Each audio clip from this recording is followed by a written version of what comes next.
A very good morning to everyone. सुबह की चाय के साथ an important current affair session में आपका स्वागत है। आज दिनांक है 10 मार्च 2021। तो चलिए आज के सभी इम्पॉर्टेंट करंट अफेयर्स देख लेते हैं।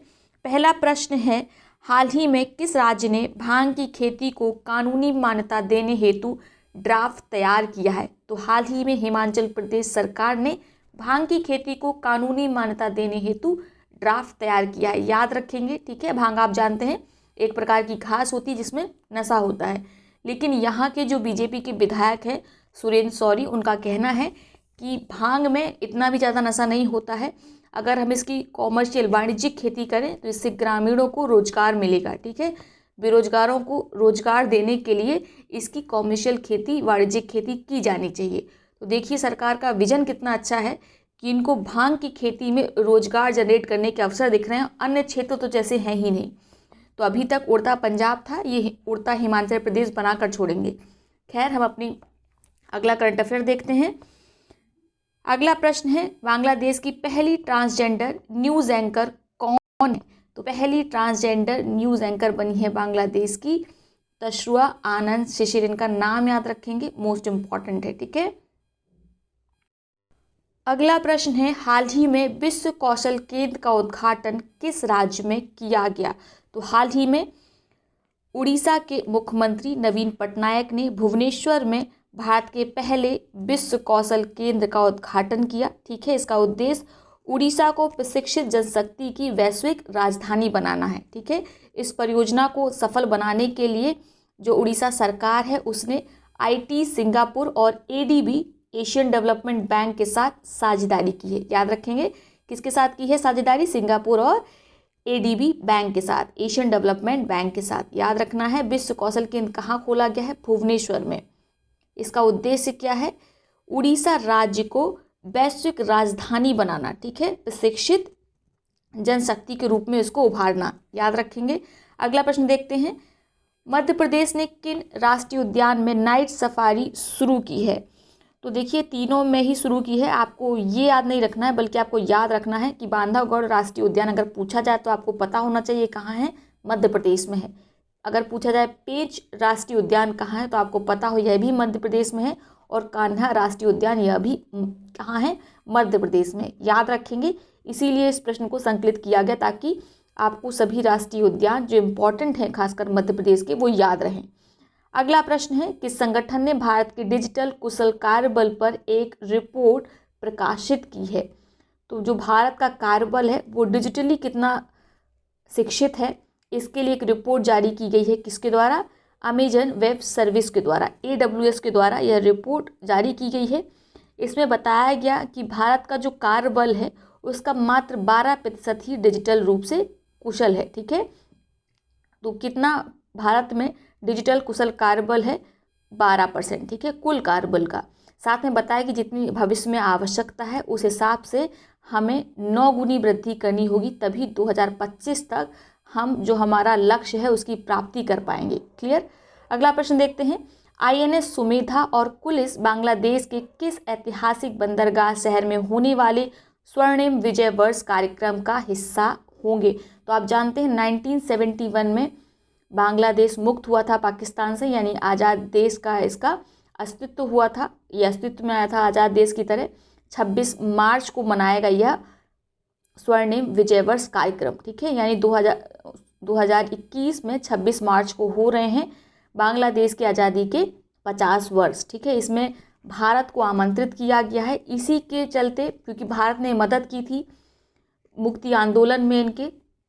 इसीलिए जो भारत का गणतंत्र दिवस की परेड थी उसमें बांग्लादेश की त्रिदल सेवा ने हिस्सा लिया था। ये प्रश्न भी पूछा जा सकता है, याद रखिएगा, ठीक है।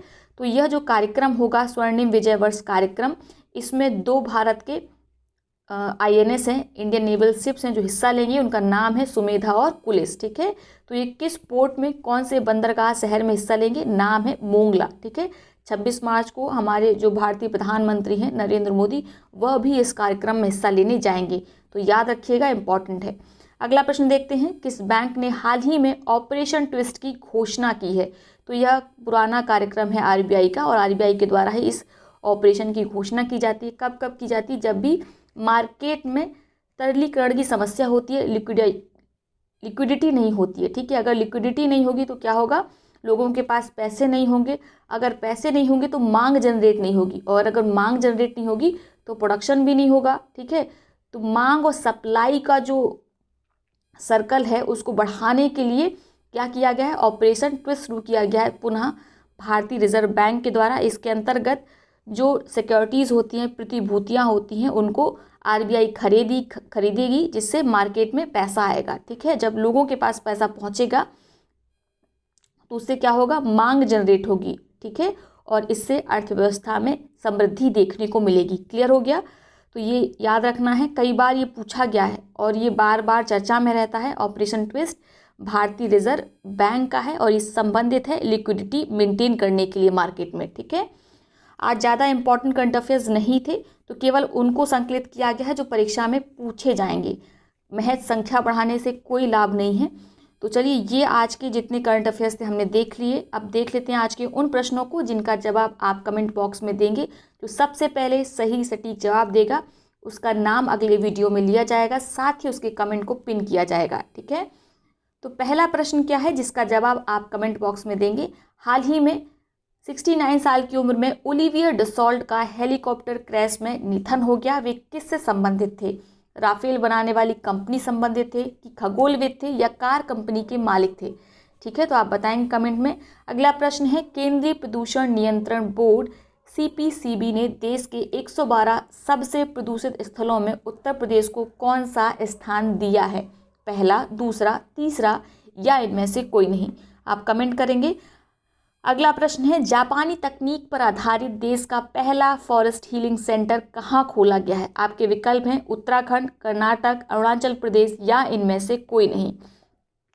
तो इन तीनों प्रश्नों का जवाब आप क्या करिएगा, एक ही कमेंट में लिखिएगा ताकि आपके कमेंट को पिन किया जा सके, ठीक है। अब देख लेते हैं पिछले प्रश्नों को जिनका जवाब सबसे पहले सही सटीक सुधीर कटियार जी ने दिया था। उनके कमेंट को ऑलरेडी पिन किया जा चुका है।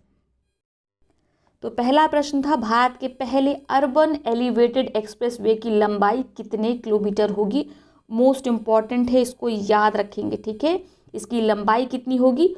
29 किलोमीटर। यह कनेक्ट करेगा दिल्ली को गुरुग्राम हरियाणा से। मोस्ट इम्पॉर्टेंट है, याद रखना है। एलिवेटेड अर्थात यह पूरा एक्सप्रेसवे खंभों पर टिका होगा, ठीक है। जैसे आपने शहरों में फ्लाईओवर्स देखे होंगे, उसी प्रकार का यह एक्सप्रेसवे होगा। समान एक्सप्रेसवे तो आपने बहुत देखे होंगे, लेकिन यह क्या होगा, 29 किलोमीटर का और सारा का सारा खंभों पर खड़ा होगा। याद रखना, ये कनेक्ट करेगा दिल्ली को किससे?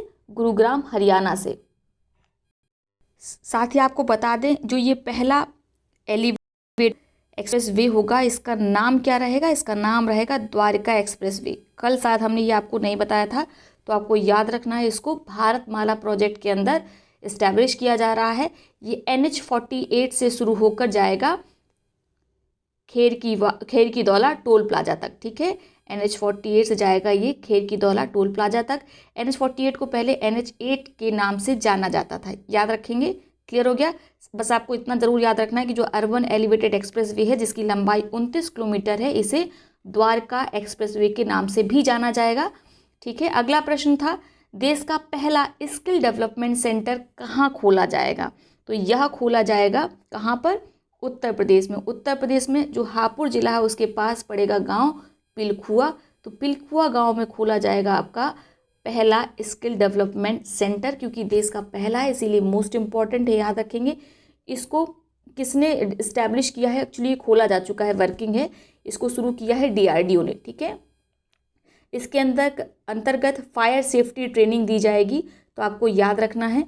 अगला प्रश्न था, फ्रीडम इन द वर्ल्ड 2021 में भारत को किस श्रेणी में रखा गया है? तो ये रैंक किसके द्वारा जारी की गई है? फ्रीडम हाउस के द्वारा। और इसमें बताया गया कि भारत अब आंशिक रूप से स्वतंत्र है, ठीक है।